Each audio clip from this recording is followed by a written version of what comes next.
We have now reached episode 4 of our EV road trip from Denmark to Italy and back. If you haven't seen the other episodes, there's a link to the first one right up there in the corner, and there are links to all episodes down in the description.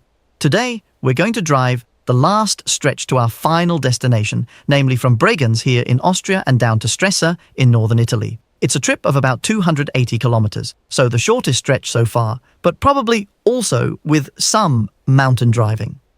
As you saw in the previous episode, we could charge the car right here at the hotel, which is convenient, but did cost around 63 euro cents per kilowatt hour with Shell recharge. However, it means that we can start the day with a full 100% battery, which saves us time.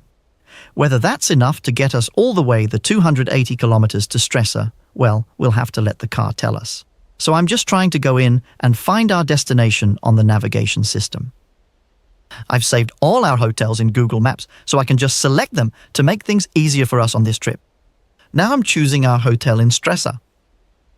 And then I can see that the car tells me it estimates I'll arrive at the destination with 26% battery, so we don't need to charge along the way. I can also see that it's a trip that will take about 5 hours according to its calculations, so we'll probably need to make a stop somewhere along the way anyway. What I think we'll do is to try to look for some fast chargers when we want to stop for lunch, so we can use the waiting time to get a little extra charge. I mean, since we'll be stopping anyway. But now let's get on the road.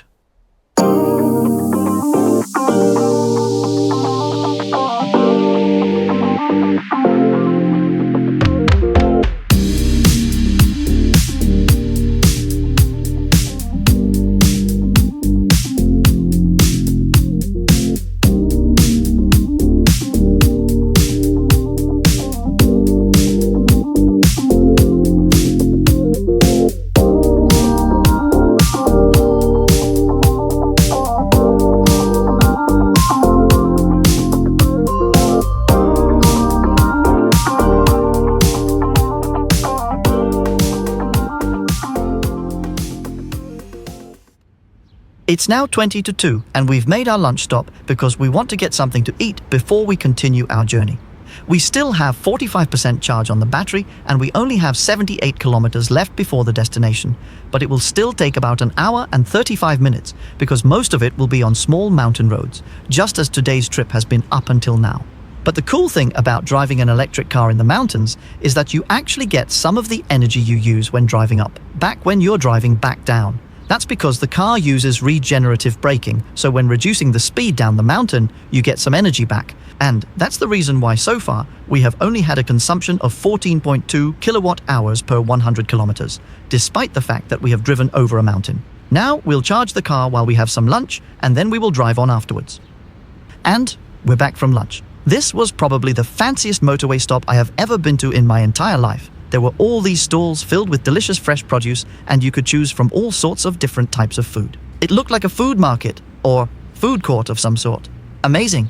We've been here for 27 minutes and have managed to get 26 kilowatt hours on the battery, so now we're at 85%. That's more than we need, but then we don't have to charge much when we get to Stresa. Now let's get out on the small mountain roads so we can get to our final destination.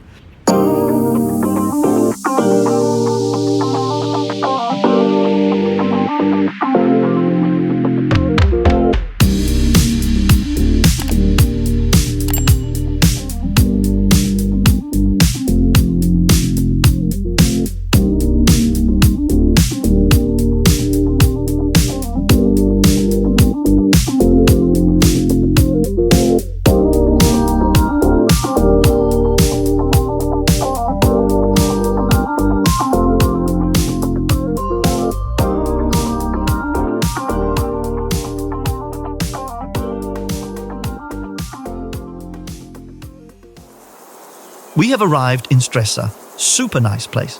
We arrived with 71% on the battery because of that extra top-up we did along the way.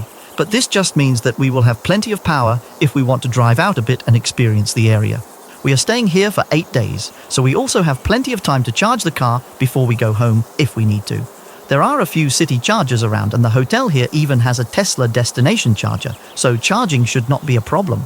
Now we are taking a break from driving for a while, and then we will just experience Italy and Stresa and Lago Maggiore for the next 8 days.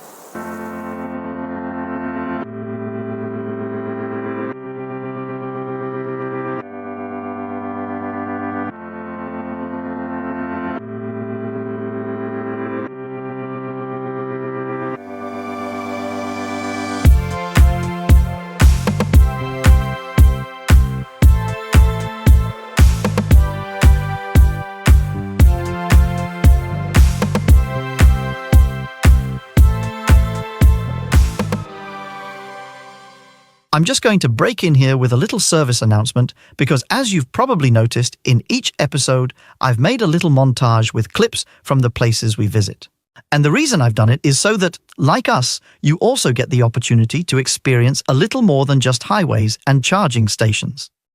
But I've also made it a general rule that I don't put too many clips into each montage because I don't want each of them to take up too much space. But I'm going to break that rule in this episode because on one of the days when we were in Stresa, well, we decided to visit 2 of the 3 islands that are located in Lago Maggiore. And on each of these islands there is a palace with an accompanying garden, and these are so unique places that I don't think you'll want to miss. There are so many beautiful things to see that I've decided to create an extended montage lasting 2 minutes and 42 seconds with all the clips I recorded out on the 2 islands. So if you're not into that kind of thing, well, I'm sorry, you'll just have to fast forward the video a bit. But I think you should stay and watch. Who knows, maybe seeing all the beautiful images will inspire you to visit Stresa, Lago Maggiore, and the islands yourself one day. In any case, I hope you'll enjoy the montage.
It's a beautiful Saturday morning, and our 8 wonderful days here in the lovely town of Stresa are almost over. But the holiday isn't over yet, because today our road trip back to Denmark starts. And just like on the trip down here, we're going to visit 3 cities on the way home. The first city we're going to visit is Memmingen, which is in southern Germany, and it's a trip of between 350 and 400 kilometers, depending on which route you take. But I've made the car decide that for us, so that it factors in how the traffic is, roadworks, etc. It has taken the slightly longer route because there is obviously a lot of traffic on the short route this morning, and it has found a supercharger for us, which is a 3-hour drive from here, so it probably also fits in very well with when we want to stop for lunch. Then we will just have to see if there is anything we can eat nearby, perhaps a restaurant or a cafe. But now I think we should just get on our way and start driving.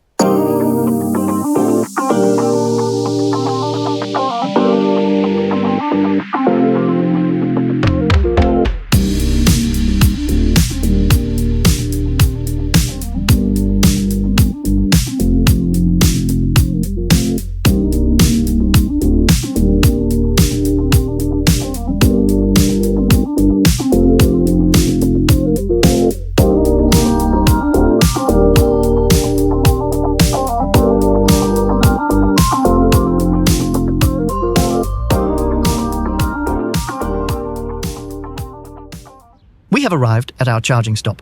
The car had estimated that we would arrive with 14%, but we actually arrived with 33%. So it is a bit conservative, obviously, sometimes in its estimates. But it is a pretty nice place here. There are several restaurants, both Subway and Five Guys and others, so it actually fits in very nicely with the fact that it is 1:30.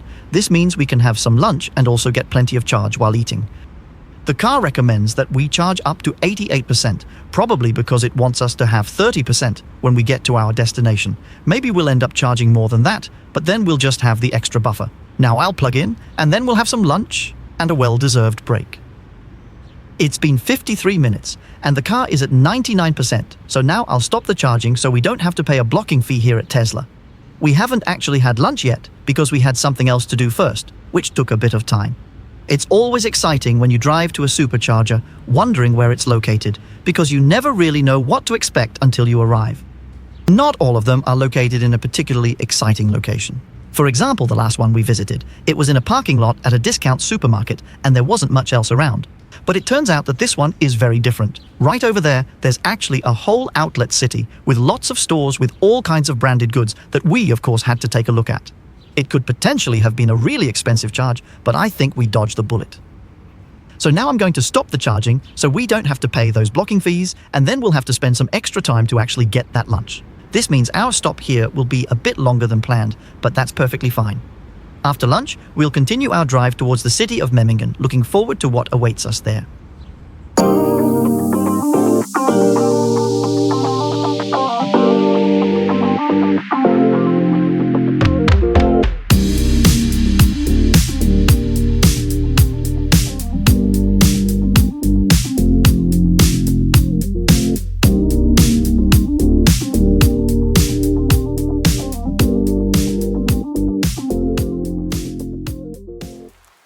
So we've arrived in Memmingen and at our hotel, which I thought was called Josef's Brauhaus, but it's actually Josepp's Brauhaus, and it's a microbrewery.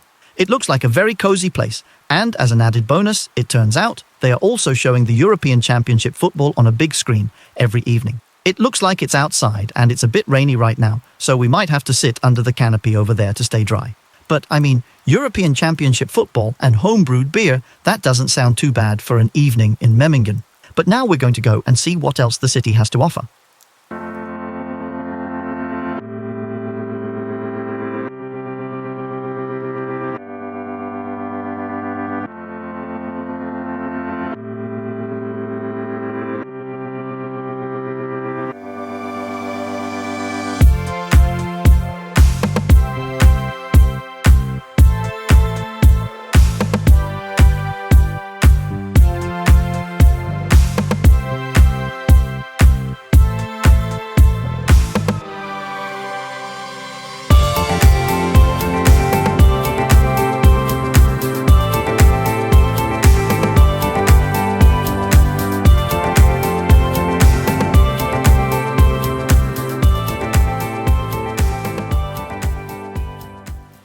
It's evening in Memmingen.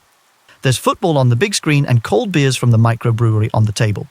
So I think it's time to wrap up this episode. As you may remember, we charged all the way up to 100% at that supercharger in Switzerland. So we ended up arriving here in Memmingen with 56% on the battery. So we chose not to spend time driving down to connect to a city charger, even though there's actually one a few hundred meters from here. Instead, we'll just take an extra short charging stop tomorrow if it becomes necessary. Tomorrow's trip goes to the city of Fulda, which is approximately 400 kilometers north of here, so about the same distance as we drove today. And you can see all about that trip in the next episode by clicking right up there. See you soon.